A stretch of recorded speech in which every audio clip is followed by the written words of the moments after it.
Assalamualaikum warahmatullahi wabarakatuh. Lanjutan materi dinamika hidrosfer. Pada video kali ini kita akan membahas tentang pencemaran dan konservasi perairan laut.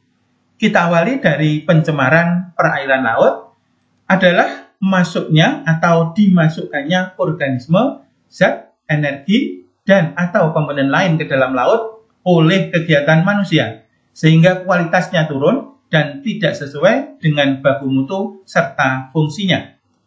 Dalam pengertian yang lain, bisa diartikan pencemaran laut adalah peristiwa masuknya bahan-bahan berbahaya ke lautan, seperti bahan kimia, partikel, limbah industri, limbah pertanian, limbah rumah tangga, bunyi, serta ketersebaran organisme invasif atau organisme asing yang mengganggu dan merusak organisme asli. Dan menurut penelitian, 80% pencemaran laut berasal dari daratan. Faktor-faktor penyebab pencemaran laut antara lain, yang pertama adalah tumpahan minyak. Baik karena kecelakaan kapal atau tabrakan kapal, maupun karena kebocoran sumur minyak. Yang kedua, pencemaran logam berat. Ini berasal dari pembuangan limbah yang mengandung seperti merkuri, seng, nikel, dan timbal. 3 adalah pencemaran mikrobiologi laut. Ini terjadi karena air laut terkontaminasi dengan virus, bakteri, dan mikroorganisme berbahaya lain dari sungai, sehingga menyebabkan terbunuhnya beberapa jenis ikan dan spesies laut yang lain. Yang keempat adalah pencemaran pestisida. Berasal dari aliran sungai yang mengandung pestisida yang digunakan oleh para petani yang ada di sawah berada di sekitar sungai. Pada akhirnya akan ke laut. Yang kelima adalah pencemaran radioaktif yang biasanya adalah berasal dari kebocoran reaktor-reaktor nuklir. Akibat dari pencemaran laut, yang pertama adalah pengasaman laut.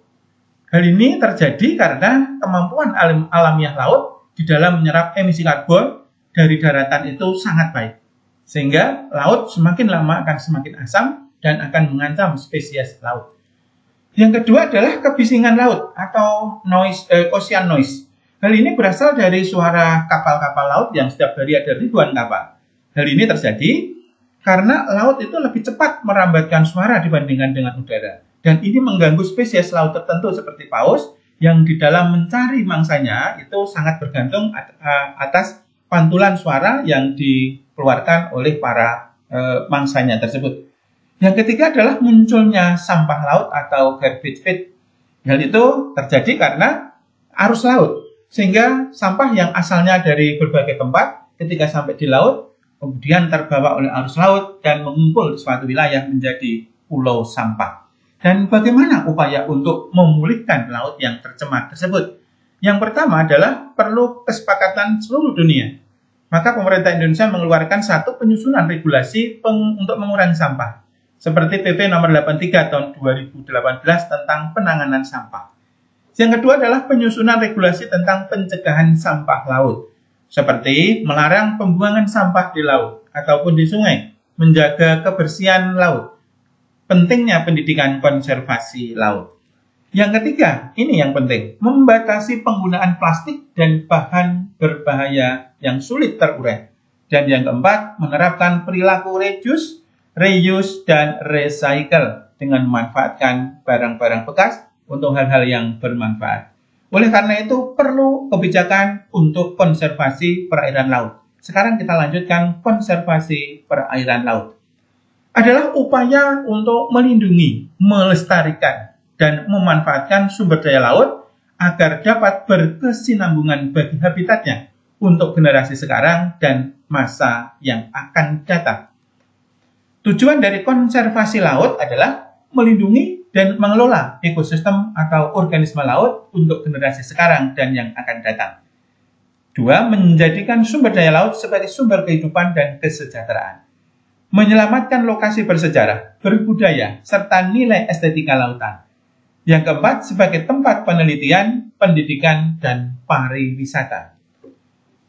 Untuk itulah pemerintah membentuk kawasan konservasi perairan, yang artinya adalah kawasan perairan yang dilindungi, dikelola dengan sistem zonasi, untuk mewujudkan pengelolaan sumber daya ikan dan lingkungan, serta secara berkelanjutan.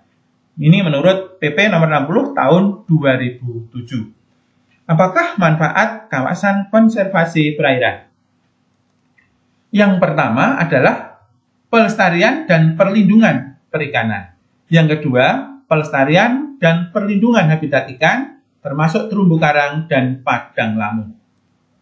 Yang keempat adalah untuk pariwisata alam perairan. Yang keempat, perlindungan plasma nutpah. 5, pendidikan dan penelitian. Dan 6, peningkatan pendapatan dan pajak.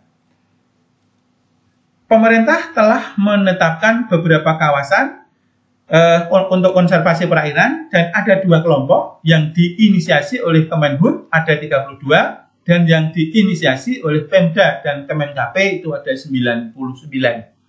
Kita akan membahas yang diinisiasi oleh Kemenhub dulu, khususnya yang Taman Nasional Laut yang sangat terkenal di seluruh dunia. Taman Nasional Laut di Indonesia yang diinisiasi oleh Kemenkp dan Kemenhub adalah 1, Taman Nasional Laut Bunaken yang ada di Sulawesi Utara yang cukup terkenal di seluruh dunia. Letaknya di sebelah utara Manado.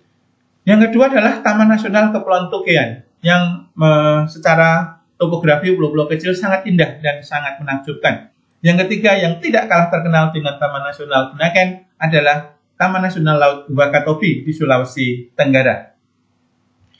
Yang keempat adalah Taman Nasional Laut Takabonerate yang ada di Sulawesi Selatan. Yang kelima di Kepulauan Seribu, ini di DKI Jakarta. Yang keenam, Taman Nasional Laut Karimun Jawa di Jawa Tengah, di sebelah utara Semarang.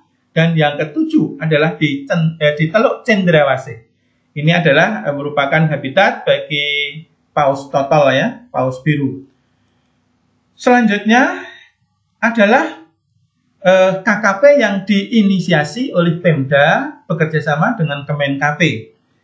Yang pertama, Taman Nasional Perairan, yaitu kawasan konservasi perairan yang mempunyai ekosistem asli yang dimanfaatkan untuk tujuan penelitian, ilmu pengetahuan, pendidikan, kegiatan yang menunjang perikanan berkelanjutan, wisata perairan, dan rekreasi. Hanya ada 1 di Indonesia, yaitu Taman Nasional Perairan yang dikelola oleh Pemda dan pemerintah pusat ya, yaitu Taman Nasional Perairan Laut Sawu dan sekitarnya yang cukup luas, 3,5 juta hektar. Ini adalah Taman Nasional Perairan yang ada di NTT, terletak di antara Pulau Sumba Timur dan Pulau Flores di dekat Pulau Sabu ya.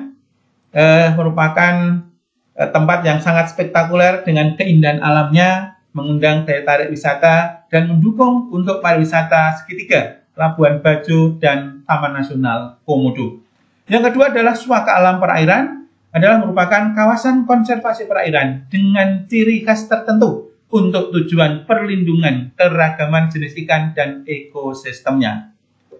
Ada 3 di Indonesia, yaitu Suaka Alam Perairan Aro Tenggara yang ada di Maluku Tenggara, yang merupakan habitat dari para penyu yang sangat indah dan sangat banyak. Yang kedua adalah Suaka Alam Perairan Raja Ampat yang sangat terkenal karena eksotisnya, penampakan baik dari atas atau di atas permukaan laut maupun di bawah yang terdapat terumbu karang dan jutaan ikan yang hidup di sekitar terumbu karang tersebut. Tidak jauh dari Raja Ampat atau di sebelah barat dari Pulau Waigeo, bagian dari Pulau Raja Ampat, ada Taman Suaka Alam Perairan Waigeo yang juga tidak kalah hebatnya dengan Raja Ampat dengan ciri khas pulau-pulau karang yang sangat menjulang di laut yang biru dan bersih. Yang ketiga adalah Taman Wisata Perairan, yaitu kawasan konservasi perairan dengan tujuan untuk dimanfaatkan bagi kepentingan wisata, perairan, dan rekreasi. Ada 6 taman wisata perairan. Yang pertama adalah TWP Gili Air, Gili Meno, dan Gili Trawangan. Ini terletak di Lombok Utara. Ini ya, ini adalah Gili Air atau Pulau Air, Pulau Meno, dan Pulau Trawangan yang juga sudah cukup mendunia untuk mendukung wisata di Pulau Bali. Yang kedua adalah TWP Kapoposang yang ada di Sulawesi Selatan, di sebelah barat Makassar. Yang ke C adalah TWP Pulau P, yang ada di sebelah barat kota Padang, ya, di antara Padang dan Kepulauan Mentawai. Dan yang ke D adalah TWP Taman Laut Banda, ini ya, di Maluku, di sebelah selatan Pulau Buru. Berikutnya adalah TWP Pulau Padaidu. Ini terletak di Papua, ya, khususnya di sebelah selatan, ya, tenggara dari Pulau Biak. Dan yang terakhir TWP Kepulauan Anambas, terletak di Provinsi Riau, di sebelah timur negara Malaysia atau di dekatnya Singapura. Yang keempat adalah Suaka Perairan. Ini adalah KKP yang diinisiasi oleh Pemda dan Kemenkp yang keempat, Suaka Perairan.